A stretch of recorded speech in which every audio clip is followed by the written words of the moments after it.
You're listening to HowStreet.com radio, available online at TalkDigitalNetwork.com.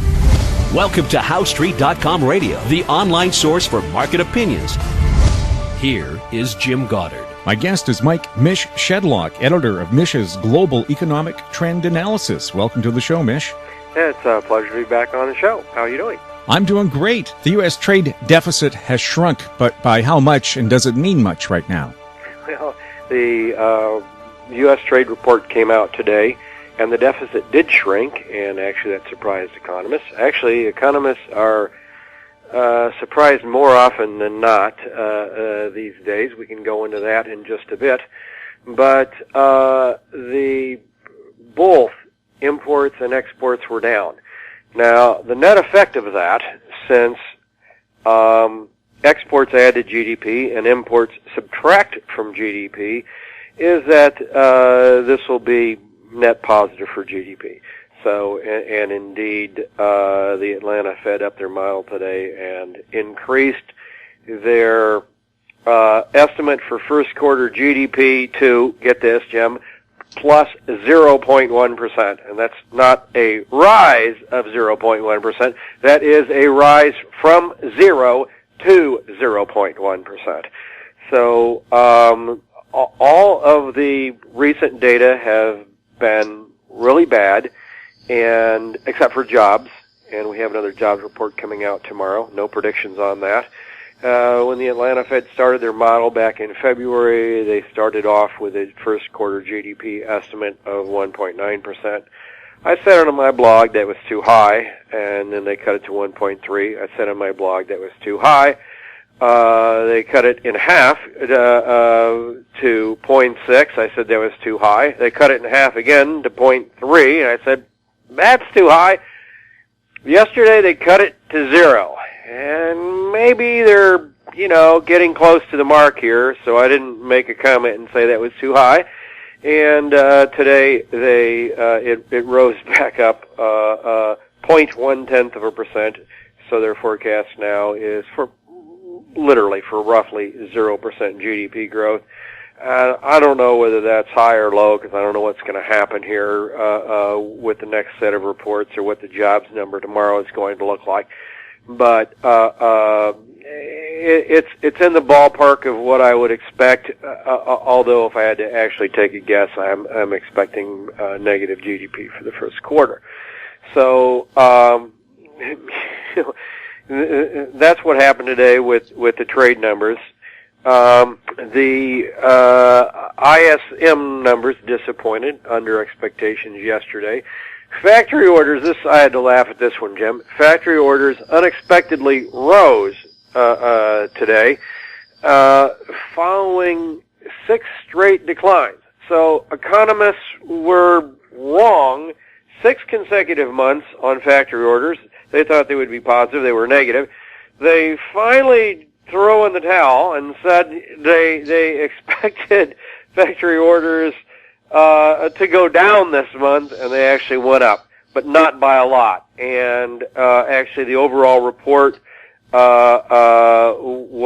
was pretty bad. There was nothing in there to cheer about, especially because they revised last month lower by 0.7%. So and orders went up this month on the basis of last month's revision down by only 0.2%. All of the data has generally been bad, but jobs, we get another jobs report tomorrow. And the people at McDonald's get a pay raise. The people at McDonald's get a pay raise following what? Walmart tossing in the towel and deciding to hike wages across the board. I suppose that's good news. It's not going to be good news for profits for these places. Although maybe Walmart could not retain the quality of the employees that it needed to grow its business with the wage they were paying them, so they upped it. This is actually the free market working, not government mandating higher minimum wages. This is the way it ought to happen, actually. If you can't attract quality people with what you're paying them, maybe you're not paying them enough. So there's no need for the government to step into this mess and tell people what they do. Here, we've actually got market forces working as they should. Unexpected factory orders. Why were they unexpected? I think what really happened was that because nobody had replaced anything for such a long time, stuff broke. And it had to be replaced, really. Durable goods orders were actually down this month. That's the reason why I said there was not a lot in that report to cheer about.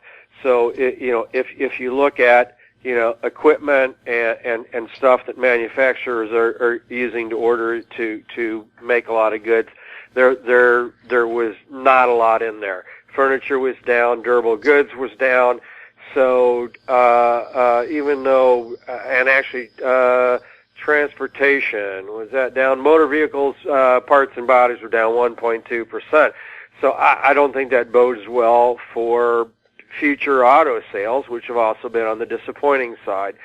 So all we had actually was a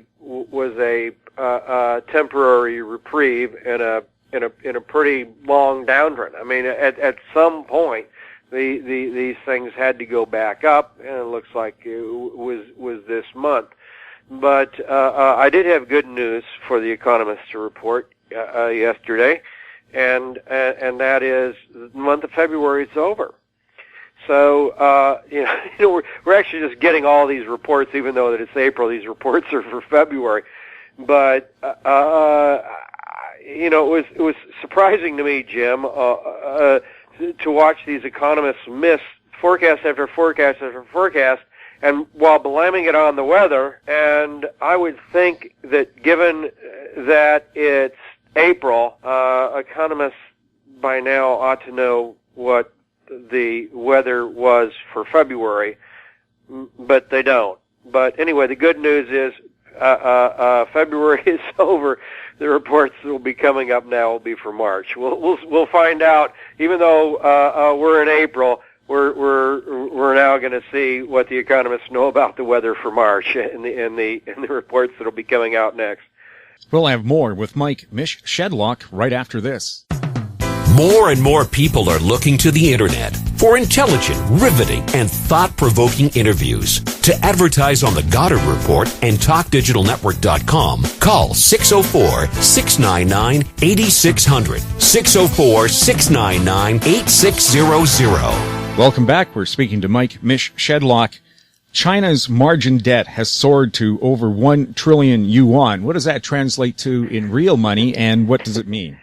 I guess that is real money to them. It's not as big as one would think. I forget the number. It was somewhere around 200 billion U.S. or 150 billion U.S. That's still bad. Yeah. It's still a pretty sizable number. The important point is it's a big number, and it is the largest in history.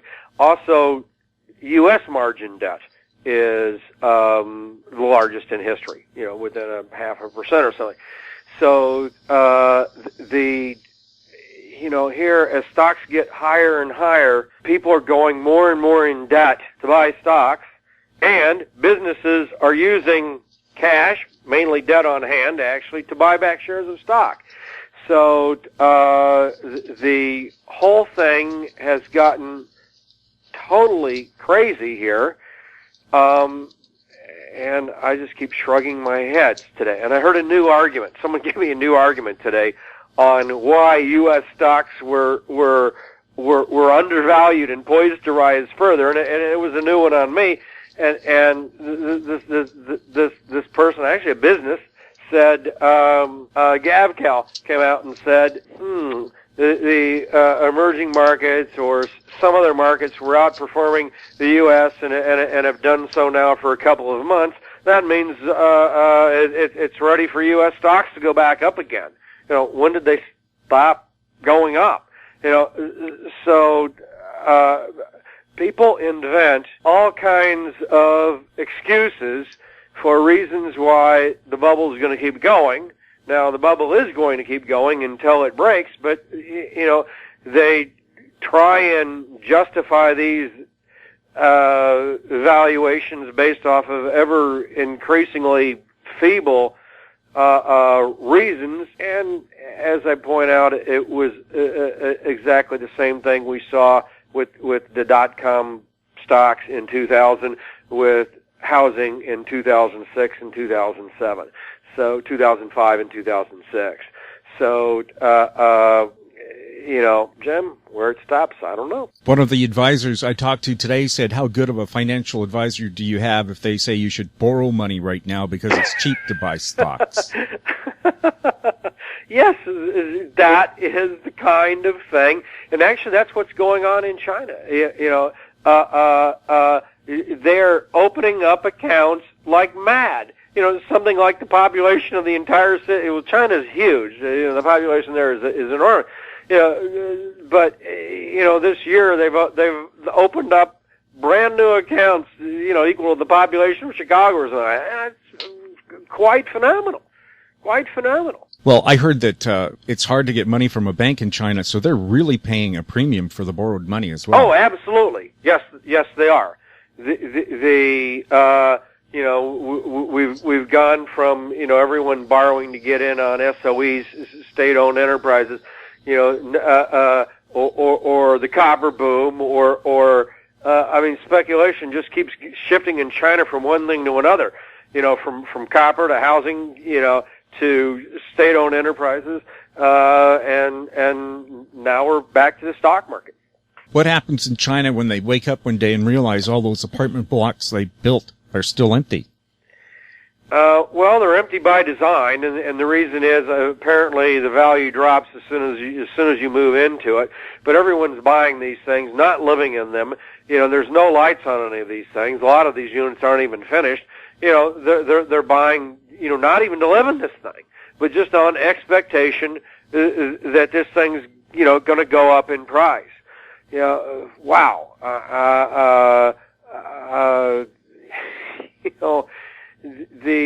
I believe that housing ought to be a place either to live or to rent out, not a place to buy and hold vacant, hoping for further price appreciations. Amazing. Well, we see that in Vancouver with very pricey properties bought up and then not occupied. Is that Chinese money coming in, I would suspect? I would think so. Mm-hmm. Well, in fact, one billionaire who moved here bought houses on her block just so her friends could move in and visit. Well, if you got $1 billion, if I had $1 billion, I don't know what I'd do with it. I did probably something stupid. But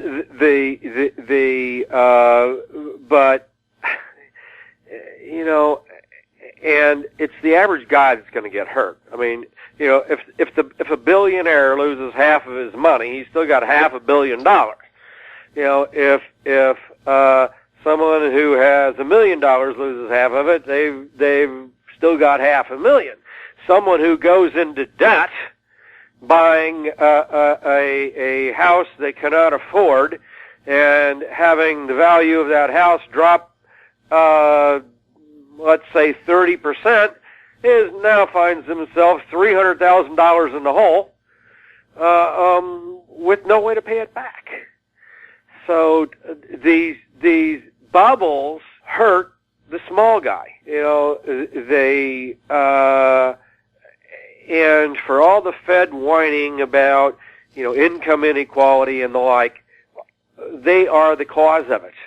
They are creating these financial bubbles for the benefit of the people who have first access to the money, that got in, that made their million or tens of millions, or in your case, not your case, the case of the Chinese guy buying, property in Vancouver, $1 billion. Yet, by the time the liquidity spans to the, average Joe on the street, which is what we saw here in the U.S. housing bubble, the housing bubble was about over. Now, I've been surprised at how long Canada's has gone on, but one of the reasons is the influx of hot money from China. And of course, our oil patch hit hugely by the drop in crude prices. And without that, I think we might have a deficit in this country as well, and a depression. I think Canada is in recession right now.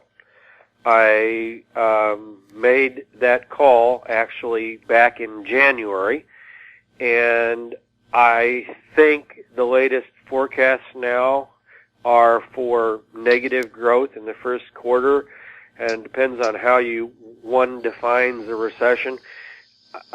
In most of Europe, it's defined as 2 consecutive quarters of declining GDP.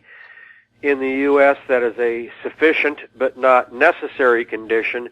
In the U.S., we've seen recession start without 2 consecutive quarters of declining GDP. Here we take in a whole variety of factors, employment, factory growth, other kinds of things, not just GDP, which can be, propped up actually by government spending. So, but I would suspect by any measure that Canada is likely in a recession now. I would expect first and second quarter GDP to be negative in Canada. Mish, thanks a lot for chatting with us. It's a pleasure to be on the show, Jim. Have a great Easter. Thanks, you too. My guest has been Mike Mish Shedlock, editor of Mish's Global Economic Trend Analysis. You're listening to HowStreet.com radio. You can find us on YouTube at Talk Digital Network. Comments about the show can be sent to info@HowStreet.com. I'm Jim Goddard. Comments made on HowStreet.com radio are an expression of opinion only and should not be construed in any matter whatsoever as recommendations to buy or sell any financial instrument at any time. Available online at TalkDigitalNetwork.com. HowStreet.com radio is a production of HowStreet Media Incorporated.